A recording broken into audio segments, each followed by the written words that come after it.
Eh bien bonjour à toutes et à tous, c'est Anthony Klinger de la chaîne Acadev et aujourd'hui je suis très heureux de vous retrouver pour une toute nouvelle vidéo dans laquelle je vais vous présenter une installation de WordPress très simple sur un hébergement Hostinger. Donc Hostinger est le partenaire de cette vidéo et c'est également un hébergeur qui est international et qui dispose de serveurs un peu partout dans le monde. Donc c'est un gros avantage notamment lorsque vous habitez par exemple en France et que vous voulez des serveurs qui sont disponibles directement proche de chez vous.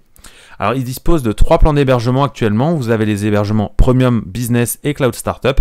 Alors, l'hébergement Premium, concrètement, c'est le plus utilisé, on va dire, avec le business, tout simplement parce que vous avez la possibilité de créer 100 sites web sur un seul hébergement. Il y a juste les performances qui vont un peu être différentes suivant le Premium ou le Business. Business, ils disent performance optimisée jusqu'à 5 fois par rapport au Premium. Donc là, vous avez un peu plus de rapidité en général, puisque de toute manière, vous avez plus de stockage et une bande passante illimité, donc en général ça tourne très bien. Alors moi j'ai pas mal d'hébergements premium pour vous dire et ça fonctionne très très bien, notamment si vous voulez faire du WordPress comme c'est le but dans cette vidéo. Vous allez pouvoir donc faire 100 sites web sur un seul hébergement, donc par exemple vous avez plusieurs noms de domaine et vous voulez tous les associer à un seul hébergement sur plusieurs sites, vous pouvez très bien le faire sans problème avec 100 Go de stockage qui est quand même pas négligeable. Vous avez un SSL gratuit et illimité, c'est-à-dire pour chaque nom de domaine, et vous avez un nom de domaine gratuit d'une valeur de 10 €, ce qui est quand même pas négligeable non plus. Ensuite, sur le Premium, on est grosso modo, sur le Business, pardon, on est grosso modo sur les mêmes formules que Premium avec des plus, notamment en stockage et en performance, comme dit. Et pour l'offre Cloud Startup, alors là, par contre, on est vraiment sur une offre qui est dédiée aux grosses entreprises ou aux PME, TPE ou même freelance qui ont besoin d'avoir pas mal de sites web sur un seul hébergement pour de la gestion et pas mal de performance également. Donc ensuite vous avez pas mal de choses, vous avez quasiment tout qui est inclus, pour pas dire tout en fait, dans le Cloud Startup avec également le support prioritaire qui peut être avantageux, notamment si vous avez des attaques par exemple ou des choses comme ça, vous avez les équipes d'Hostinger qui vous accompagnent directement, c'est inclus dans le Cloud Startup. Dans les autres vous avez évidemment un SAV très performant et très réactif qui vous répondra à toutes vos questions si vous passez par le chat ou même par téléphone. Voilà, donc partons du principe que pour notre site d'aujourd'hui, on va prendre un hébergement Premium. Donc on va le prendre, tout simplement. Et ici, vous voyez qu'on a du coup tout ce qu'on a vu avant. Et on peut choisir ici différents types de périodicité. À savoir 1 mois, 12 mois, 24 mois ou 48 mois. Moi, ce que je vous conseille d'ores et déjà, c'est de ne pas prendre là 1 mois, tout simplement, puisque ça, vous n'avez pas le temps de tester, mais de prendre 12 mois, 24 mois ou 48 mois. À partir de 1 an, on va dire qu'on a vraiment le temps de mettre quelque chose en place qui a de la gueule et qui sert à quelque chose. En plus, vous avez le nom de domaine gratuit pour ces 3 formules, donc ça vaut le coup, vous économisez 108 € sur 1 an, et évidemment, vous doublez quasiment à chaque étape en annuel. Vous avez juste à créer votre compte, que ce soit avec un mail, un mot de passe, un compte Google ou Facebook. Et derrière, vous choisissez votre moyen de paiement. Et là, on voit qu'à 43,06 €, donc 43 €, vous avez un hébergement sur 12 mois et un nom de domaine qui est gratuit et qui est inclus dans l'hébergement. Donc moins de 50 €, on va dire qu'aujourd'hui, c'est quasi introuvable pour les mêmes performances, pour pas dire introuvable. Et bien évidemment, si vous passez par le lien dans la description et que vous ajoutez le code promo Acadev, vous bénéficiez encore une fois d'une réduction, ce qui vous rapproche de moins de 40 €, donc 38,75 €, soit un hébergement à moins de 40 €, ce qui est quand même très avantageux avec un nom de domaine. Voilà, vous n'avez plus qu'à prendre cet hébergement et ensuite vous allez arriver sur votre panel Hostinger et là vous avez 2 possibilités, puisque si je retourne en arrière sur les formules, ici, voilà, vous voyez qu'ici, à ce moment-là, on a du coup l'intégration WordPress qui est automatisée. Alors, vous avez le choix. Soit vous allez créer un WordPress très simple en passant par l'installateur en un clic de WordPress que propose Hostinger. Ça, on va dire que c'est la méthode simple, très simple. Donc là, j'ai pas besoin de réellement vous la montrer puisqu'elle est très rapide et très intuitive. Vous avez juste à cliquer sur installer WordPress en un seul clic lorsque vous allez acheter votre hébergement. Sinon, comme moi, je vais partir de zéro. Vous voyez qu'ici, par exemple, si vous allez dans WordPress, vous pouvez ensuite directement, si je clique dessus, je crois que c'était là, non c'est dans site web, et derrière vous pouvez installer directement un WordPress dessus. Maintenant, moi ce que je vous conseille de faire, si vous voulez vraiment tout connaître de A à Z et tout faire de vos propres mains, from scratch comme on dit en tant que développeur, de suivre ce tuto. Alors déjà, il faut savoir que vous allez avoir besoin de 2 choses pour installer WordPress. La première, ça va être WordPress tout simplement, donc c'est-à-dire le package fourni par WordPress, et une base de données. Donc moi, ce que je vous conseille de faire, c'est toujours d'aller sur Google et de taper WordPress. Vous allez cliquer sur le 2e lien et non pas le premier, puisque là, c'est pour créer des sites WordPress sur WordPress directement. Or, vous voulez créer votre propre site WordPress. Vous descendez ici, vous allez cliquer sur Obtenir WordPress en haut à droite. Et ensuite, vous allez descendre et cliquer sur Télécharger WordPress pour avoir la dernière version. Voilà.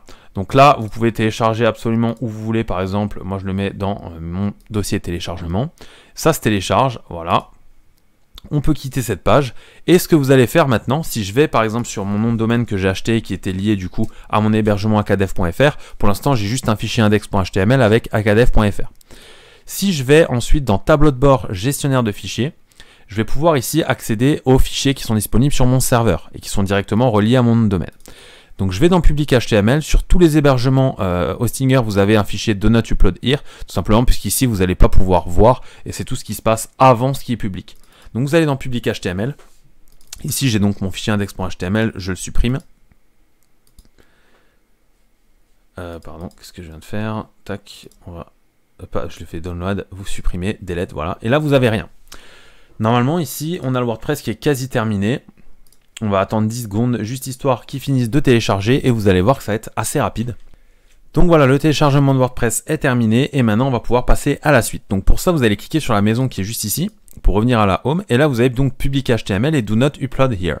Alors normalement on ne doit pas upload here, mais ce qu'on va faire là en fait va nous permettre de gagner du temps plutôt que d'aller dans public HTML et d'importer à chaque fois chaque fichier du WordPress. Donc ce qu'on va faire, on retourne ici et ce qu'on va faire, c'est qu'on va d'ores et déjà upload le fichier zip de WordPress. Donc pour ça, vous allez cliquer sur la flèche qui est en haut upload, vous allez choisir file et vous allez venir chercher le WordPress que vous venez télécharger. Donc en général, c'est pas très long, hein, ça va mettre normalement, même si vous avez une mauvaise co, moins d'1 minute. Donc là, vous voyez que ça avance assez vite, il y en a pour aller encore 10 secondes max. Voilà, donc vous avez le chargement en haut et en bas, vous attendez et normalement, voilà, on devrait avoir le WordPress qui apparaît ici. Ce qu'on va faire maintenant, c'est tout simplement clic droit sur WordPress, on va faire extract, et là ce que vous allez faire c'est mettre un slash ici dans choose folder name pour que ce soit extrait à cet endroit là. Vous faites extract, et normalement c'est assez vite, vous avez votre WordPress qui est ici avec tous les fichiers, vous retournez ici, vous pouvez d'ores et déjà supprimer on va dire le WordPress qui est ici, et vous allez pouvoir supprimer public HTML. Voilà.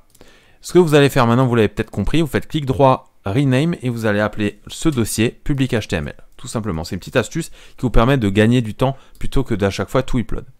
Voilà, maintenant que vous avez fait ça, la première chose à aller faire, c'est retourner dans votre tableau de bord Hostinger, d'aller dans base de données, gestion, et là normalement vous allez pouvoir créer votre base de données que vous avez donc obtenue en prenant un hébergement Hostinger. Pour le nom de base de données, on va choisir un nom de base de données en général un peu compliqué, mais pour le coup, moi pour la vidéo, et puisque je vais le supprimer après, je vais juste l'appeler akadev. Pour mon utilisateur, je vais marquer Anthony, admettons. Et mon mot de passe, je vais mettre le mot de passe que je veux. Moi, je vous conseille de mettre des mots de passe assez forts, sinon ben, forcément, ça n'a pas beaucoup d'utilité. Et normalement, une fois que ça c'est fait, ici, vous avez une nouvelle base de données. Si je clique sur accéder à PHPMyAdmin, ça nous redirige normalement vers PHPMyAdmin. Voilà. Et on a bien notre base de données qui est créée avec rien du tout à l'intérieur. Ça tombe bien, on n'en a pas besoin. Maintenant, tout ce qu'on va avoir besoin, c'est de ce qui est ici en gros. Donc on va aller ici dans notre WordPress et la chose à faire c'est ouvrir wp config sample. Voilà. Et on va venir renseigner ici les indications qu'on a remplies ici. Donc par exemple le nom de base de données, on le prend, on le remplace ici. Le nom d'utilisateur, on le prend, on le remplace ici. Le mot de passe, vous et vous seul le connaissez. Donc là, ce que je vais faire, c'est que évidemment, je ne vais pas vous le montrer. Voilà. Et vous avez juste à enregistrer. Voilà. Ensuite, vous pouvez quitter ce fichier. Donc pour ça, très simple, hein, vous quittez soit par la flèche, soit par le petit truc en haut à gauche. Voilà. Donc je vais retourner dans mon hébergement, évidemment. Tac, tac, tac, fichier, gestionnaire de fichiers. Voilà. Donc je retourne dans mon WordPress et là normalement tout est configuré a few seconds ago, c'est-à-dire que ça a bien été enregistré.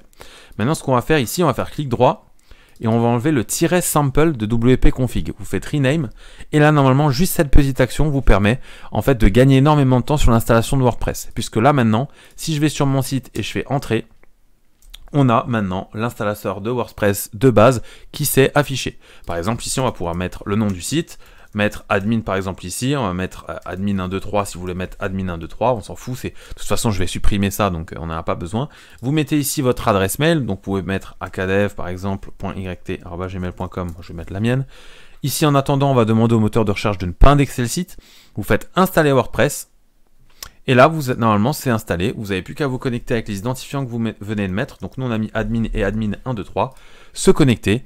Et vous avez un WordPress tout neuf sur votre site. Voilà, tout simplement.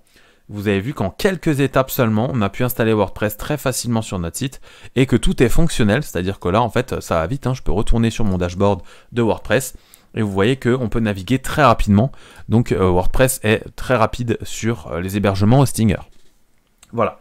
J'espère que cette vidéo vous a plu. Si vous avez des questions sur l'installation de WordPress ou si vous avez d'autres méthodes encore plus rapides pour les développeurs autres que le one-click évidemment, n'hésitez pas à les mettre en commentaire. Si cette vidéo vous a plu, n'hésitez pas à mettre un pouce bleu et à vous abonner à la chaîne. Encore une fois, les offres Hostinger sont valables encore quelques temps, mais n'hésitez pas à les passer dans la description pour passer par mon lien et utiliser mon code promo pour bénéficier de 10% de réduction. C'était Anthony Klinger de la chaîne Hackadev. On se dit ciao tout le monde.